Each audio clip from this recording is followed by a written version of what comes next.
بسم اللہ الرحمن الرحیم الصلاۃ والسلام علیک یا رسول اللہ وعلی آلک واصحابک یا حبیب اللہ الصلاۃ والسلام علیک یا نبی اللہ وعلی آلک واصحابک یا نور اللہ۔ محترم دوستو، میں آپ کی خدمت میں سید مبشر رضا حاضر ہوں، اور آج پاکستان کے اندر 9 نومبر 2016 ہے۔ آج جس عنوان کے اوپر ہم گفتگو کرنے جا رہے ہیں وہ ہے جناب مرزا غلام احمد قادیانی، جو کہ جماعت احمدیہ کے لیڈر ہیں، اور جماعت احمدیہ ان کو اپنا نبی اور رسول تسلیم کرتی ہے۔ ان کی ایک کتاب کے اندر سے ایک اقتباس ہم نے آپ کی خدمت میں پیش کرنا ہے، اور عنوان ہمارا ہوگا ورقہ ورقی اور مرزا غلام قادیانی کے عجیب و غریب شوق۔ اس حوالے سے ہم گفتگو کریں گے، بڑی توجہ کے ساتھ سماعت فرمائیے گا۔ مرزا غلام احمد قادیانی صاحب کی کتاب ہے جناب روحانی قدرین، جلد نمبر 22، اور صفحہ اس کا ہے 714۔ یہ آپ احمدیوں کی مرزائیوں کی قادیانیوں کی جو ویب سائٹ ہے الاسلام.org، اس کے اوپر بھی آپ PDF میں دیکھ سکتے ہیں۔ اور جناب یہ کتاب ہے، اس کا اوریجنل آپ دیکھ لیں، آپ کو نظر آ گیا۔ اور یہ جس عبارت کو ہم ابھی پیش کریں گے وہ ہے ورقہ ورقی۔ یہ اوپر آپ کو یہ سبز رنگ کی ہائی لائٹ نظر آ جائے گی۔ یہ آپ دیکھ لیں، یہ عبارت ہے، اور اس عبارت کے اوپر ابھی ہم گفتگو کریں گے۔ مرزا غلام قادیانی کہتے ہیں کہ جی میرا خدا جلاش، کیونکہ اپنے خدا کو یہ جلاش کہتے ہیں۔ مرزا غلام قادیانی کا دعویٰ ہے کہ میرے خدا کا نام جلاش ہے، کالا ہے اور کالو۔ یہ 3 نام مرزا صاحب اپنے خداؤں کے متعارف کرواتے ہیں۔ تو ہم جلاش کے بارے میں یہاں گفتگو کر لیتے ہیں۔ جلاش نے وحی کی ہے مرزا قادیانی صاحب کے اوپر، اور وہ آ کے کہتا ہے کہ ورقہ ورقی۔ اب اس کا ترجمہ کیا ہے؟ جماعت احمدیہ اس کا ترجمہ پتہ نہیں کرتی ہے کہ نہیں، لیکن ہم یہاں کچھ ترجمہ کر کے بتاتے ہیں۔ امید ہے آپ کو یہ بات سمجھ آ جائے گی، اور اگر کسی کو کوئی اعتراض ہو، کسی قسم کا کوئی شبہ ہو، تو وہ آپ ہمارا واٹس ایپ نمبر بھی آپ کو نظر آ رہا ہے، اسکائپ کے اوپر، فیس بک کے اوپر آپ ہم سے رابطہ کر سکتے ہیں۔ جناب ورقہ ورقی، اس کا ترجمہ یہ ہے کہ جلاش نے میری پیٹھ کے اندر ٹانگ ماری، جلاش نے میری پیٹھ کے اندر ٹانگ ماری، میری سرین کے اندر، میرے چودڑوں کے اندر ٹانگ ماری۔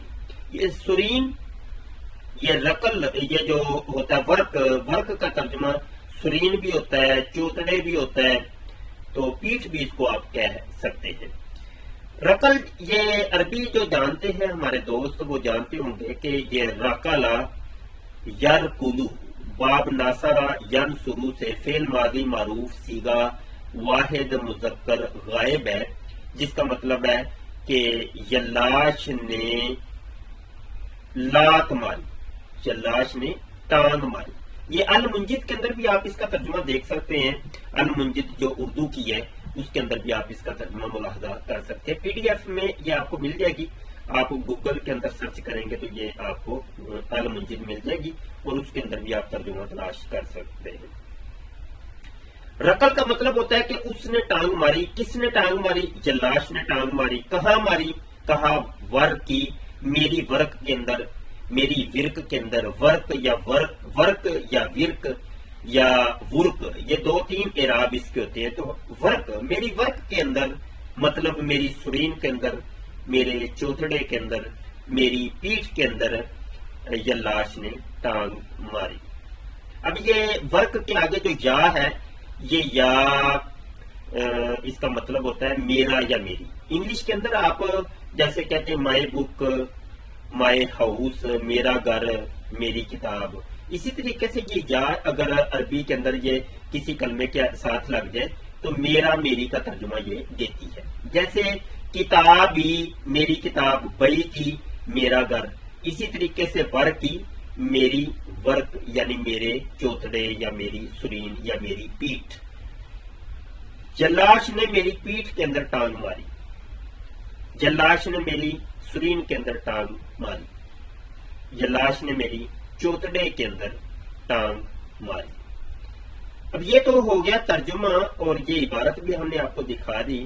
اب اس سے کیا ترجمہ بن رہا تھا، کیا مفہوم بن رہا تھا، کیا اس کی مراد تھی، مرزا صاحب نے یہ کیوں بولا، مرزا صاحب کے خدا نے مرزا صاحب کو کیا پٹی پڑھائی، وہ کیا کہنا چاہ رہے تھے، یہ آپ کو یا احمدی یا مربی ہی ہمیں بتا سکتا ہے کہ اس کی اصل مراد اور مفہوم کیا ہے۔ مرزا صاحب نے عجیب و غریب قسم کے شوق پالے ہوئے تھے، کبھی وہ شراب پیتے ہیں، کبھی وہ جناب من آپ کو پتا ہے شراب وہ بڑی پیا کرتے تھے، ٹونک وائن اور اوٹ وائن، اور پھر لڑکیوں کو بھی اپنے پاس رکھا ہوا تھا، نوجوان لڑکیوں کو، غیر محرم لڑکیوں کو، عجیب و غریب قسم کے شوق تھے۔ پھر یہ کہتے ہیں جناب مجھے حیض آتا ہے، مجھے نفاس آتا ہے، حالانکہ حیض اور نفاس عورتوں کو آتا ہے۔ عجیب و غریب قسم کے شوق تھے مرزا صاحب کے۔